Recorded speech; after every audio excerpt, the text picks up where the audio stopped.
우리 대구의 여성분들이 그리고 대한민국의 여성분들이 다 어느 길로 나아가야 되는가?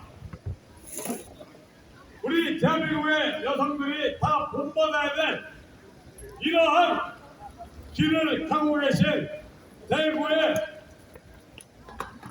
위대한 의병장 김미자 여사님을 모셔서 말씀을 듣겠습니다.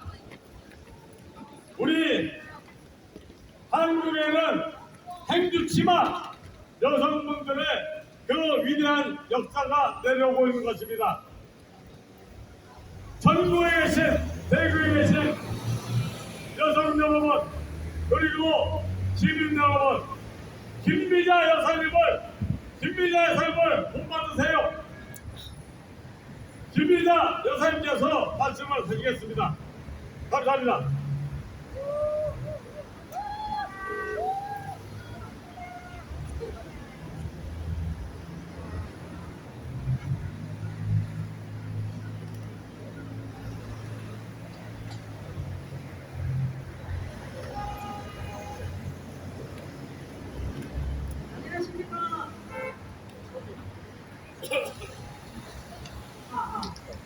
안녕하십니까.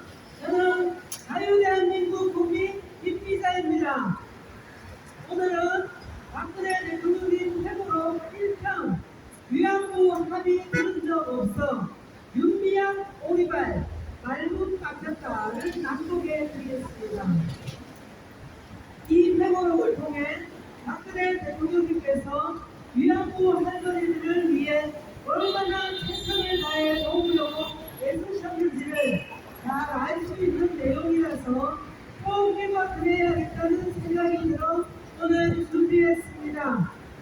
반면에 그동안 문재인, 윤미향과 같은 작용화된 자들이 언론과 결탁해 온갖 거짓 선동과 포퓰리즘을 통해 국민들의 생각을 얼마나 잘못된 방향으로 치우치게 했는지를 박근혜 대통령님이 쓰신 회고록을 읽으면서 더욱 절실하게 깨달았습니다. 귀를 열고 집중해서 들어야 내용을 제대로 이해할 수 있는 만큼 발걸음을 잠시 멈추시고 경청해 주시면 대단히 감사하겠습니다. 국민이 진실을 제대로 바르게 알아야 진실과 정의가 살아있는 바른 나라, 살기 좋은 나라에서 나와 내 자녀들이 행복을 누리며 살 수가 있습니다. 그럼 낭독하겠습니다. 내가 위안부 할머니들에 대한 생각을 가다듬게 된 것은 2007년 2월 15일 미국 국회의사당에서다. 그날 미국 하원 외교위원회 아시아 태평양 환경 소위가 개최한 일본군 종군 위안부 청문회에 이용수 할머니가 증인으로 참석했다. 이 할머니는 16세 나이에 위안부로 대만에 끌려갔다.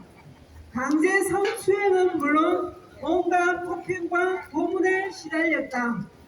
일본 분들은 개돼지보다 더 추악했고 한국말을 하면 폭행당하기 일쑤였다며 울먹였다.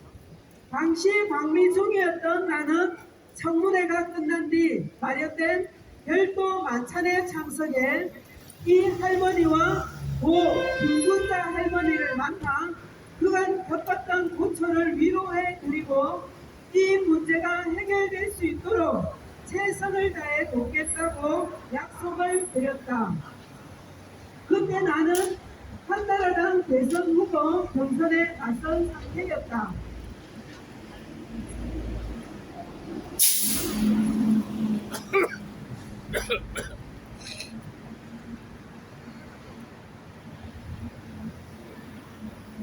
대통령에 당선되면 이 문제를 제대로 그리고 확실히 매듭지어야겠다고 결심했다. 여기서 잠시 제 생각을 말씀드리자면 대통령님께서 대통령에 출마하신 이유가 권력에 욕심이 있어서가 아니라 대통령이 되어야만 할 수 있는 일들이 있기 때문에 나라와 국민을 위해 제대로 일을 하시고자 대통령에 출마하신 훌륭한 마음을 가지신 분임을 증명해주는 대목이라 생각합니다. 이어서 계속 낭독하겠습니다. 하지만 당 경선에서 이명박 후보에게 패배하면서 이 결심은 뒤로 미뤄야겠다. 그래도 6개월 후인 2007년 8월 1일 미국 하원이 일본군 선도의 결의문을 채택했다는 소식을 듣고 그나마 다행이라고 생각했다. 소제목 1. 위안부 문제 책임지는 자세 보이라. 외면한 일본.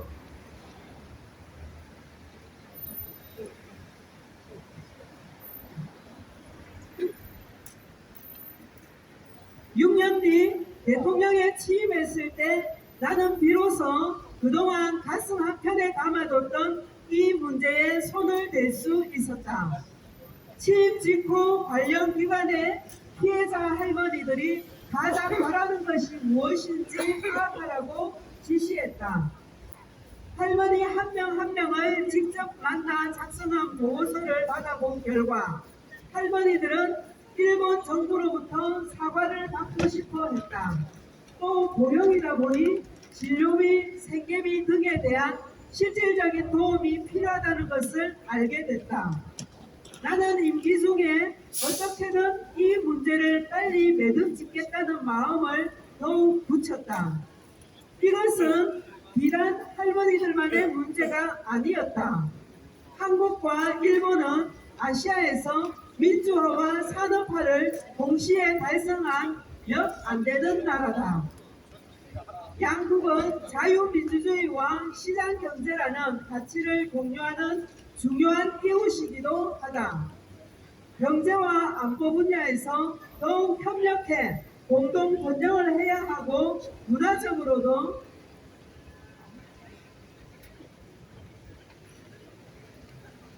질문 있는데 윤석열은 뭐예요? 윤석열은 이거는 가짜입니다. 윤석열은 뭐예요? 우리 인터넷에 들어가서 전화해봐. 윤석열은 뭐야? 윤석열 가짜지? 가짜 불법 대통령이지? 윤석열은 뭐야? 가짜라니까. 어? 가짜. 안 된다고. 그러니까 윤석열은 진짜야 가짜야? 가짜라고 이야기하잖아요. 오케이. 안녕. 윤석열 몰아내자. 오케이. 윤석열 몰아냅시다. 집회 방해하지 마시고. 자자자 이만 들으세요. 들으세요. 저 이제 방해하면 안 됩니다. 다시 시작하겠습니다. 다 올라. 양국의 청년들이 매우 친하게 지낼 수 있는 상황이 고속되어 있었다. 그런데 이렇게 큰 과거의 머리가 남아있으면 함께 앞으로 나아가기가 어려울 수밖에 없다고 생각했다. 위안부 문제는 외면하거나 뒤로 늦출 수 있는 성격이 아니었다. 역대 정부가 출범할 때마다 일본의 우호적인 제스처를 보냈다가도 이 근본적인 문제가 해결되지 않으니까 정권 말기가 되면 완전히 틀어지는 악순환이 계속됐던 것이다. 이 문제가 제대로 매듭지어지지 않으면 설령 한일 정상회담을 하고 어떤 결과를 내놓든 국민들로부터 환영을 받을 수가 없다고 봤다. 그러니 이 문제를 빨리 좀 해결하자. 이번에야말로 한일의 지도자들이 결단을 내려서 임기 중에 이 문제를 꼭 풀겠다는 생각을 한 것이다. 그래서 나는 취임 직후인 2013년 3.1절 경축사에서 이렇게 말했다. 역사는 자기 성찰의 거울이자 희망의 미래를 여는 열쇠입니다. 한국과 일본, 양국 간의 역사도 마찬가지입니다. 지난 역사에 대한 정직한 성찰이 이루어질 때 공동 번영의 미래도 함께 열어갈 수 있습니다. 가해자와 피해자라는 역사적 입장은 천년의 역사가 흘러도 변할 수 없는 것입니다. 일본이 우리와 동반자 국가가 되어 21세기 동아시아 시대를 함께 이끌어가기 위해서는 역사를 올바르게 직시하고 책임지는 자세를 가져야 합니다. 우리 세대 정치 지도자들의 결단과 용기가 필요한 시점입니다. 하지만 일본 측에서는 기대했던 화답이 오지 않았다. 이듬해 2014년 3.1절 기념사와 광복절 경축사에서는 더 구체적으로 전향적 자세를 촉구했고, 그해 10월 24일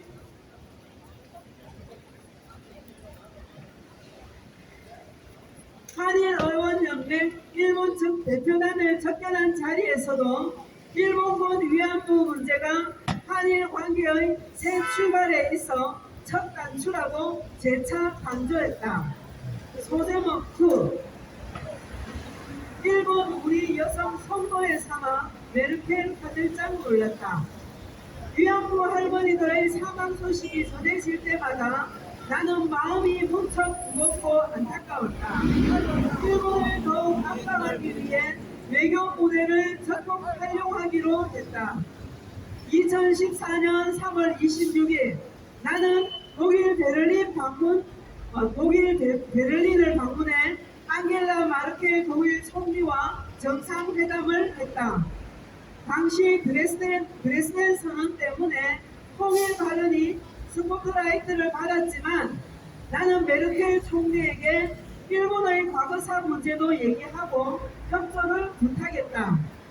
독일은 철저한 과거사 인정과 반성을 통해 영내 주변국들의 신뢰를 확보했고, 이를 바탕으로 통일을 이루었을 뿐만 아니라 EU의 핵심 국가로 구성했음을 높이 평가한다고 말문을 연 뒤 위안부 문제를 거론했다. 일본은 제2차 세계대전 중 우리나라 여성들을 끌고 가 성노예로 삼았습니다. 제대로 된 사과와 보상이 당연함에도 뻔뻔하게 모른 척 하고 있습니다. 메르켈 총리 화들짝 놀라며 그런 정도인 줄은 몰랐습니다. 라고 말했다. 성노예라는 표현을 고민 끝에 사용한 것은 서구 사회가 보다 이 문제를 진지하게 심각하게 봐주길 바랐기 때문입니다. 당시 상황을 제대로 모르는 서구인들에게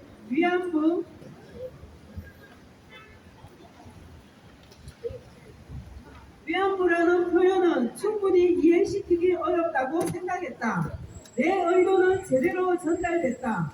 메르켈 총리는 이듬해 3월 10일 방해 기간 중 일본 민주당 대표 오카다 가시야 의원과 만난 자리에서 독일과 이스라엘의 관계를 설명하면서 한국과 일본의 관계도 중요한데 그러려면 위안부 문제를 해결하는 것이 좋지 않겠느냐고 말했다. 그뿐 아니라 아베 신조 일본 총리와 정상회담을 마친 뒤 공동 기자회견을 할 때도 화해의 전제는 반성이라고 강조했다.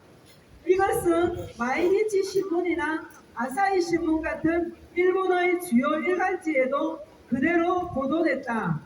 일본 측은 매우 당황했다고 한다. 나는 외교적 압박이 효과가 있다고 판단하고 이후에도 해외 정상들, 특히 영국 여왕 같은 여성 지도자들을 만날 때마다 위안부 문제를 설명하고 협조를 부탁했다. 많은 이가 고개를 끄덕였다. 이들은 아베 총리를 만나 위안부 문제를 거론했고 일본이 잘못한 것이니 빨리 한국과 합의해 두 나라 관계가 잘 풀리도록 하라고 권고했다고 한다. 일본 측은 외교 라인을 통해 우리 측에 불만을 토로하며 중단을 요구했지만 나는 이럴 때일수록 일본을 밀어붙여야 한다고 생각했다. 얼마나 당찬 대한민국 박근혜 대통령님이십니까? 소제목 3. 국제적 압박에 물러선 아베 총리. 결국 아베 총리가 결단을 내렸다. 2014년 말 일본 측에서 먼저 협상을 요청해 왔다. 나는 유후 주일 대사와 이명기 국가 고 원장에게 특별히에 일본 측과 접촉하라고 지시했다.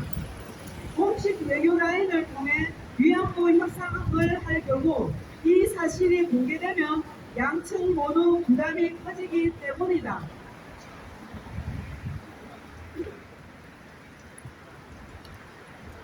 이 원장의 상대는 야치 쇼타로 국가안전보장국이었다. 나는 이병기 원장에게 위안부 문제에 대한 일본 정부의 인정과 사과, 그리고 일본 정부의 보상 등 세 가지를 반드시 관철해야 한다고 강조하는 한편, 우리가 합의할 수 없는 것을 고집하면 협상 테이블을 나와도 좋다고 했다. 얼마나 당당한 외교를 펼치시는 박근혜 대통령님이십니까? 이런 자세야말로 대통령으로서 바른 자세 아니겠습니까? 김정은이 앞에 차렷 자세를 하는 문재인, 아베 총리 앞에서 찍소리도 못하는 문재인과 너무 비교되지 않습니까? 이 원장은 이를 관찰하기 위해 많은 애를 썼다.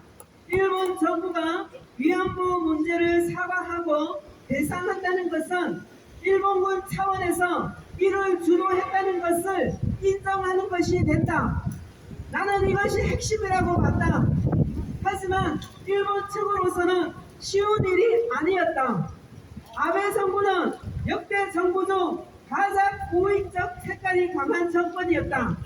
게다가 그 안에 아베 총리보다 더 강한 국가인사들도 있었기 때문에 설령 총리가 해결 의지를 갖고 있더라도 추진하기는 쉽지 않았다. 그러니 비밀 접촉 때마다 자구 하나하나를 놓고 신경전을 벌이면서 우여곡절을 겪었다. 그러는 중에 2015년 11월 서울에서 한종일 정상회담이 열렸다. 내가 취임하고 처음으로 한일 정상회담이 열린 것이다. 11월 1일 아베 총리와 단독회담 60분, 확대회담 38분, 총 98분의 긴 회담이 이어졌다. 상당히 많은 이야기를 나눴다.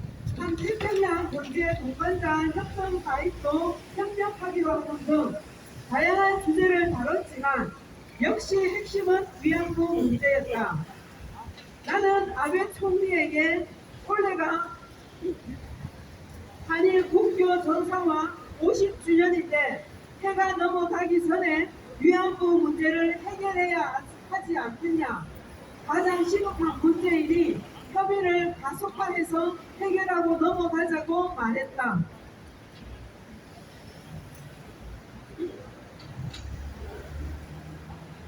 이에 아베 총리도 연말 전에 끝을 맺자고 동의했다.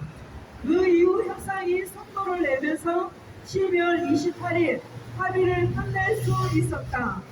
이날 양국 정부는 서울에서 열린 한일 외교장관 회담을 통해 일본군 위안부 피해자 지원 사업을 추진하기로 정하면서 일본 정부가 10억엔 당시 약 100억 원을 기부, 아베 총리의 사과와 반성 표명, 위안부 문제의 세속적이고 불가역적, 즉 주위 환경의 변화에 따라 이리저리 쉽게 변하지 않는 것, 불가역적 해결 확인, UN 등 국제사회에서 상호 비난, 비판, 자제 등을 담은 합의문을 발표했다.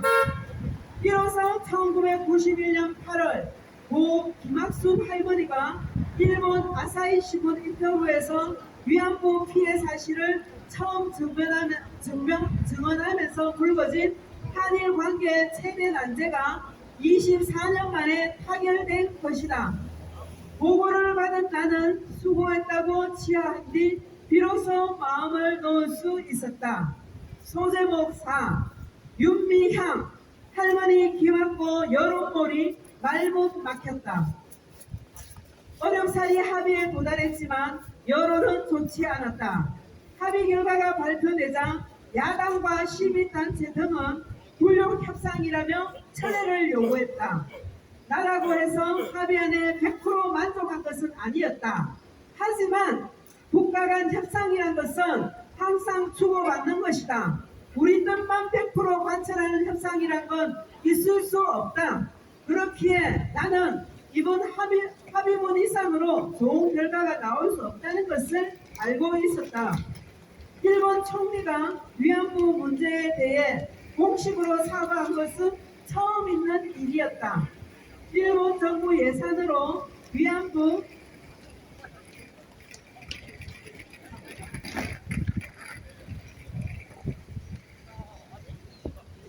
재단 출연금이 나온 것도 최초였다.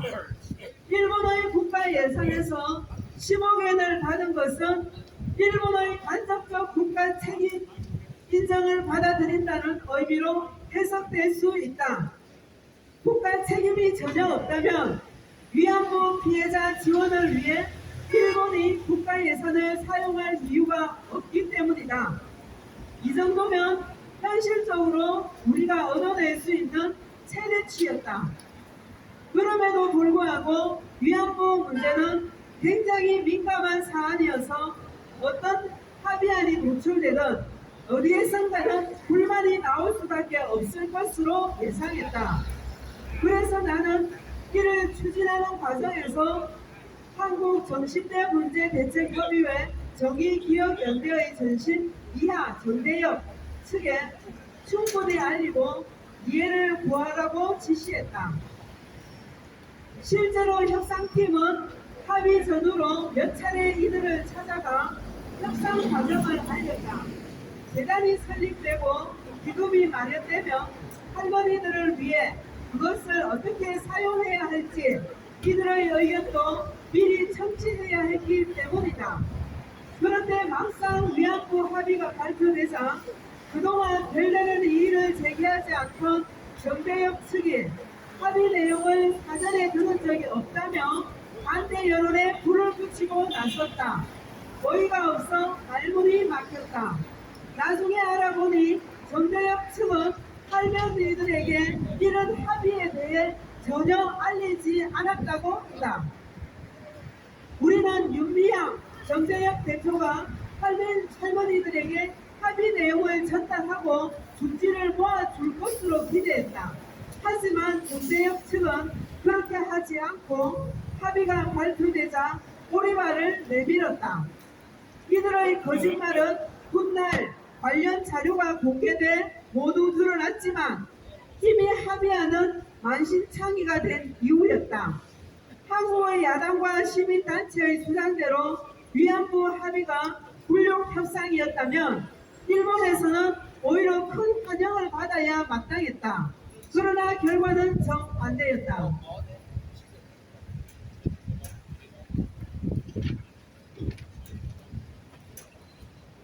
일본에서도 강경 우파를 중심으로 우리가 너무 양보한 거 아니냐, 위안부 문제에 정비물을 찍는 게 아니라 패배의 시작이다. 이것을 일본 국민이 납득할 수 있겠냐며 여론이 들끓었다. 나중에 들은 얘기다. 협상 타결 후 청와대 고위 관계자와 야치국장의 만남이 있었다. 일본에서도 협상 비난 여론이 빗발칠 때다. 하지만 야치국장은 위안부 문제 합의는 한일 관계의 장래를 생각할 때 좋은 일이었다고 생각한다. 이 합의가 앞으로도 좋은 평가를 받을 수 있도록 합의를 충실하게 이행하는 것이 중요하다고 얘기했다고 한다. 아베 총리도 꿋꿋하게 아무리 욕을 먹어도 이건 지켜야 한다는 입장을 고수했다.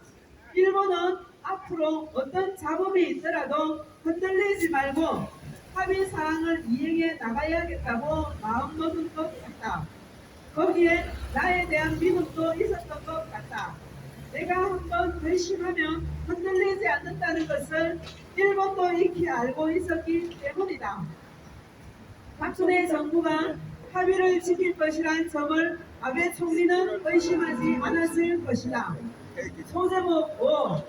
위안부 소녀상 조치 1 요구의 강압적 철거 반대. 문재인 정부 시절 한일 위안부 피해자 문제 합의 검토 TF라는 것이 꾸려져 위안부 합의에 이면 합의가 있었다는 발표를 했다. 그 내용은 정대협 등 위안부 피해자 관련 단체 설득, 주한 일본 대사관 앞 소녀상 문제 관련 적절한 노력, 제3국의 위안부 기림비 등 설치 미 지원, 성노예 대신 일본군 위안부 피해자 문제를 공식 명칭으로 사용 등을 비공개로 일본 쪽과 합의했다는 것이다. 마치 대단히 부정한 뒷거래가 있었다는 식의 뉘앙스다. 하지만 문재인 정부의 주장은 사실과 전혀 다르다.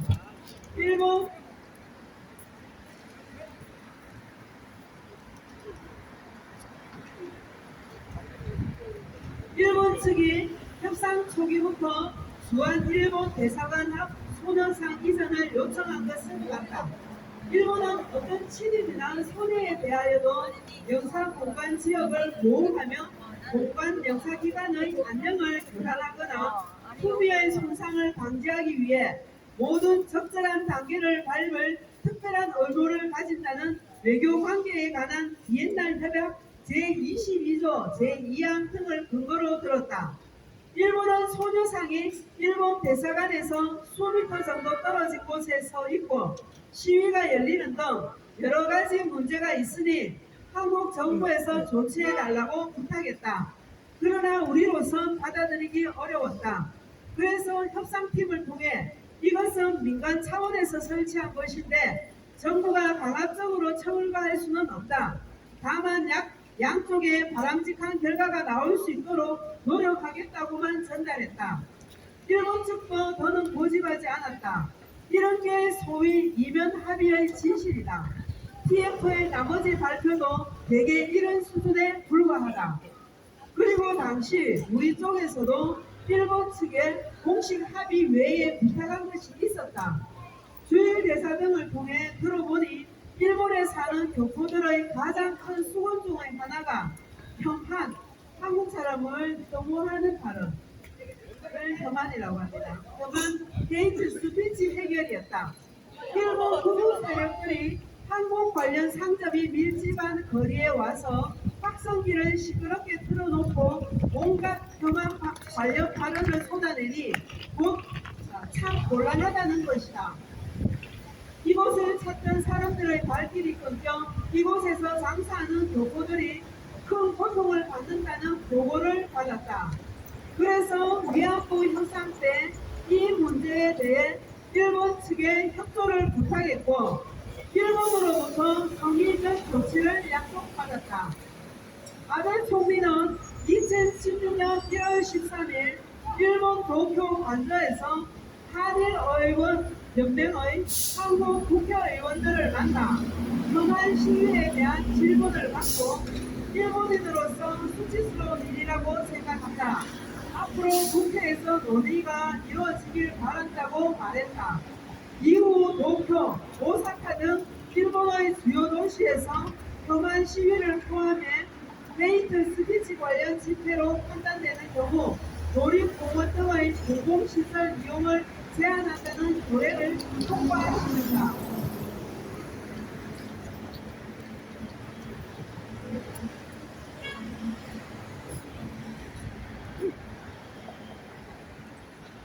이어 2016년 5월 24일에는 헤이트 스피치 관련 대책법 일본 외출신자에 대한 부당한 차별적 행동의 해소를 향한 대응 추진에 관한 법 일본 국회를 통과했다. 물론 이후 일본에서 정치인들의 한국 관련 망언 등이 완전히 근절된 것은 아니다. 일본 정부가 700명이나 되는 의원들을 일일이 단속할 수 없는 노릇이 아니겠다. 어쨌든 협상 당시 일본 측이 한국을 자극하지 않겠다는 의지는 확인할 수 있었고 합의가 틀어지지 않도록 노력을 많이 하고 있다는 인상을 받았다. 일본은 안보, 경제, 문화 등 여러 방면에서 우리와 논의하고 협력할 사안이 많은 나라다. 하지만 위안부 문제는 양국 관계가 발전하는 데 너무나 큰 걸림돌이었다. 양국이 해결을 도모했지만 24년이나 매달리고도 아무런 진전을 보지 못했다. 불행했던 과거를 마무리하고 후대에 더는 부담을 주지 않기 위해선 정치인의 결단이 필요했다. 사실 대통령 입장에서 가장 유리한 방법은 아무것도 하지 않고 그냥 놔두면서 후임자에게 과제를 떠넘기는 것이다. 하지만 나는 국가 지도자가 절대로 그래서는 안 된다고 생각했다. 앞서도 언급했지만 외교 협상이란 것은 상대가 있기 때문에 어느 한쪽이 100%를 다 얻을 수는 없다. 우리가 100%, 일본은 0% 이런 것을 기대하면 협상 테이블은 깨지기 마련이다. 또 협상 과정에서 서로 갈등하고 충돌했더라도 일단 합의했으면 반드시 지켜야 한다고 생각한다. 국가 간의 합의는 국제사회가 지켜보고 있기 때문이다. 그래서 공들여 만든 위안부 합의가 나중에 문재인 정부에 의해 일방적으로 사실상 폐기 처분됐다는 소식을 옥중에서 들었을 때 나는 이루 말할 수 없는 참담한 기분에 휩싸였다. 여기까지 회고록 1편 내용입니다. 박근혜 대통령님께서 그렇게 심사숙고하여 이루어낸 한일 협상 등을 불력 외교라고 외치며 한일 협상을 무효라고 외치고 자신이 마치 정의의 투사인 양 행세한 문재인은 과연 그런 협의안을 이끌어낼 생각조차 하기나 했는지, 그리고 자신이 집권할 동안 벌인 외교 활동을 보면 불력 외교가 무엇인지 제대로 본을 보여준 것은 문재인 자신임을 자신만 빼고 국민들은 다 알고 있습니다. 위안부 합의 최종 내용이 전달된 것으로 공개된 문건에서 분명히 기록이 되어 있는데도 불구하고 전달받은 적 없다고 오리발을 내밀며 거짓말하는 윤미향이 정말 위안부 할머니들을 위해 일한 사람 맞을까요? 말로는 위안부 할머니들을 위하는 쇼만 하고 뒤에서 후원금을 횡령하고 김복동 할머니의 조의금 1억 3천만 원을 빼돌려 개인 용도로 사용하는가 하면 인건비조차 허위로 신고해 국고 보조금까지 다른 용도로 사용하며 위안부 할머니들을 자신의 권력 유지를 위한 수단으로 이용한 윤미향에게 징역 1년 6개월과 집행유예 3년형은 너무 가벼운 처벌 아닌가요? 그것도 이미 국회의원 임기 4년을 거의 다 누린 이후에야 이런 판결을 내리는 대한민국 법조계, 윤미향에게는 왜 이렇게 죄에 대해 가벼운 솜방망이 처벌을 내리는 건지 아쉬운 마음이 들지만 그나마라도 처벌을 내리는 것을 보면 이제 법조계도 조금씩 깨어나고 있지 않나 희망을 가져봅니다. 저들은 온갖 거짓 선동으로 진실을 은폐하려고 하지만 숨겨진 것은 드러나지 않는 것이 없다고 성경에 기록되어 있습니다.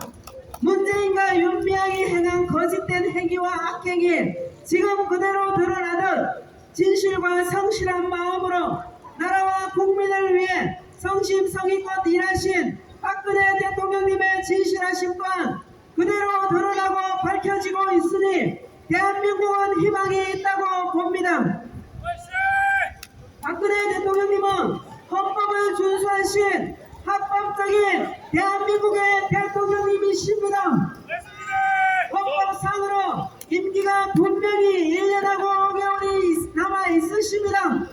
그러므로 대한민국의 합법적인 현직 대통령님은 박근혜 대통령님이십니다.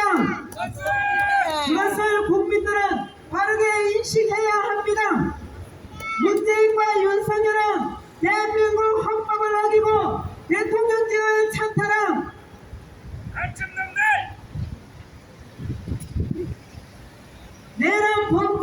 내란범 들이며 불법 가짜 대통령들인 것입니다. 대한민국의 합법적인 대통령은 18대 박근혜 대통령님밖에 없습니다. 이제 진실이 승리하고 있기 때문에 박근혜 대통령님께서는 반드시 청와대로 복귀하실 것입니다. 오늘도 우리 박정희 대통령 하나님께서 작사 작곡하신 나의 조국을 힘차게 부르며 조국 사랑의 마음을 더욱 북돋웁시다. 감사합니다.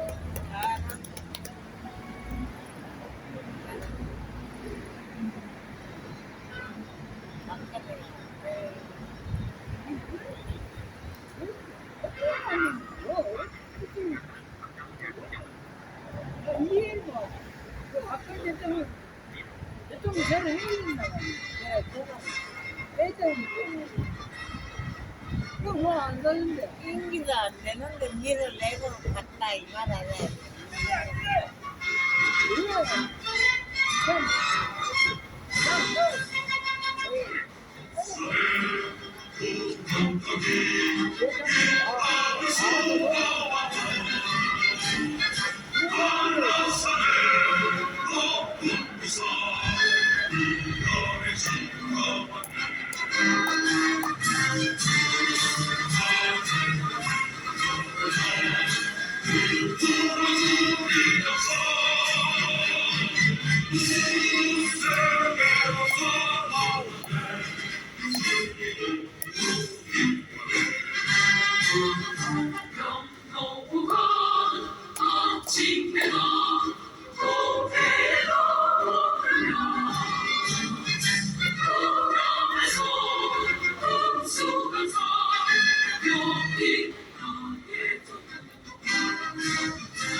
이상입니다. 감사합니다. 아이고 잘한다. 잘한다.